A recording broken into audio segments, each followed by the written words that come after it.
अस्सलाम वालेकुम students, welcome to channel सार मेडिकल लर्निंग।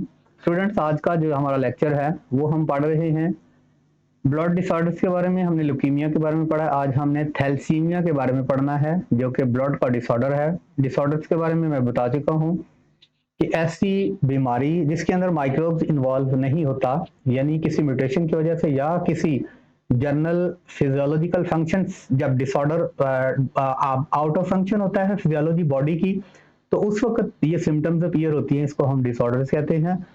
अब यहाँ पे दो तीन वर्ड्स हैं, ये थैलासा, सी, हेम और ब्लड, ठीक है।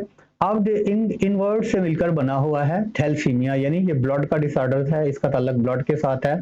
अब ये इसके सिम्टम्स के बारे में और थैलेसीमिया क्या है ये रीड करते हैं। It is also called Cooley's anaemia, यानी ये कॉलेज एनीमिया भी कहलाता है, ठीक है।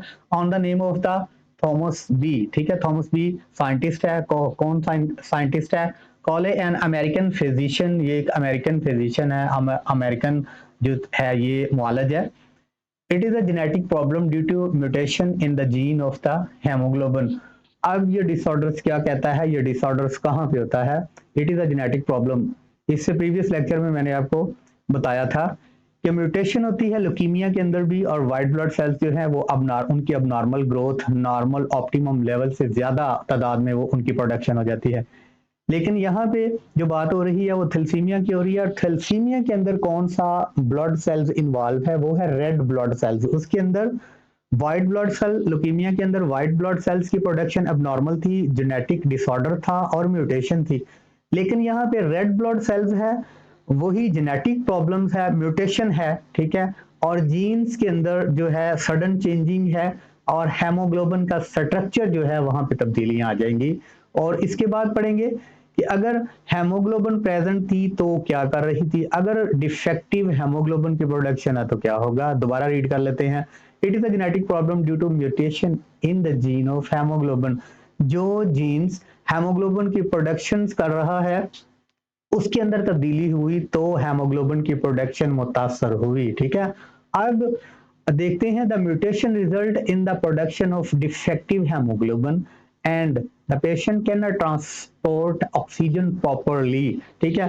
ये क्या हुआ जब म्यूटेशन हुई जी, और हेमोग्लोबिन के अंदर, ठीक है, जिन्होंने हेमोग्लोबिन को प्रोड्यूस करना है उन सेल्स के अंदर, तो क्या हुआ कि जो हेमोग्लोबिन है उसकी डिफेक्टिव प्रोडक्शन स्टार्ट हो गई। जब डिफेक्टिव प्रोडक्शन स्टार्ट होगी तो हेमोग्लोबिन का फंक्शन हमने रेड ब्लड सेल्स के अंदर पढ़ा था कि जो हेमोग्लोबिन प्रेजेंट है ये ऑक्सीजन और कार्बन डाइऑक्साइड की ट्रांसपोर्ट करता है। रेड ब्लड सेल्स को रिकॉल करें और देखें कि आपने पढ़ा था कि हेमोग्लोबिन जो है रेड ब्लड सेल्स का लाजमी जुज है, और ये हेमोग्लोबिन जो है ऑक्सीजन के साथ ऑक्सी हेमोग्लोबिन का बॉन्ड बनाती है, कार्बन डाइऑक्साइड के साथ बॉन्ड बनाती है, और पूरी बॉडी के अंदर ऑक्सीजन की ट्रांसपोर्ट करती है। आप स्टूडेंट्स किसी न किसी तरह से जीन्स के अंदर म्यूटेशन हुई और हेमोग्लोबिन की प्रोडक्शन डिफेक्टिव हो गई। अगर डिफेक्टिव प्रोडक्शन हेमोग्लोबिन की हुई तो ये ट्रांसपोर्ट जो है ऑक्सीजन की ये प्रॉपरली नहीं कर पाएगी, क्योंकि इसका हेमोग्लोबिन का मकसद ही रेड ब्लड सेल्स के अंदर क्या है कि ऑक्सीजन को ट्रांसपोर्ट करना। अब ऑक्सीजन की ट्रांसपोर्ट ये नहीं कर पाएगी। अब क्या होगा? The blood of these patient is to be replace regularly. अब ये ऑक्सीजन की ट्रांसपोर्ट ही नहीं करेगी, तो ऑक्सीजन का मकसद ये है कि पूरी बॉडी में जाके ऑक्सीडेशन का प्रोसेस स्टार्ट करना, एनर्जी को जो एनर्जी है वो बॉडी को देना, जो हमारे ग़िज़ाई अज्जा हैं उनके साथ प्रोसेस करना, मेटाबॉलिज्म की बहुत ज़्यादा एक्टिविटीज़ में ये हिस्सा लेती है, और हमें जो है वो कार्बोहाइड्रेट्स को तोड़ के एनर्जी प्रोवाइड करती है। तो ये ऑक्सीजन कैरी करने का जो सिलसिला है वो ही बॉडी के अंदर खत्म हो जाएगा, ठीक है।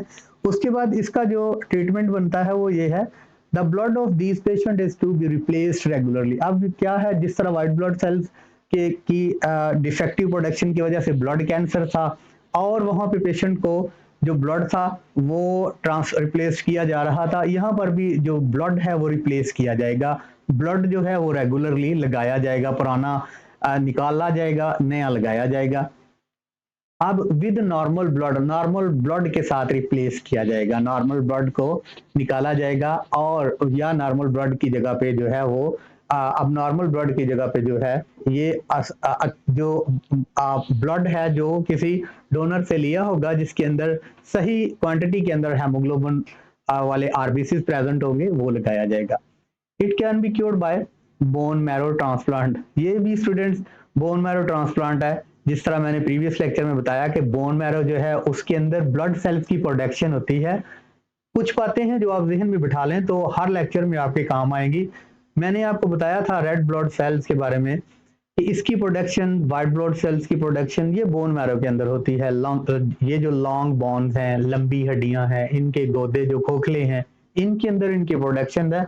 सो ये बोन मैरो के ट्रांसप्लांट से क्योर हो सकती है थैलेसीमिया डिजीज, लेकिन but it does not give 100% cure rate. लेकिन 100% जो है इससे क्योर रेट नहीं मिलता, यानी 100% पेशेंट इससे क्योर नहीं होते।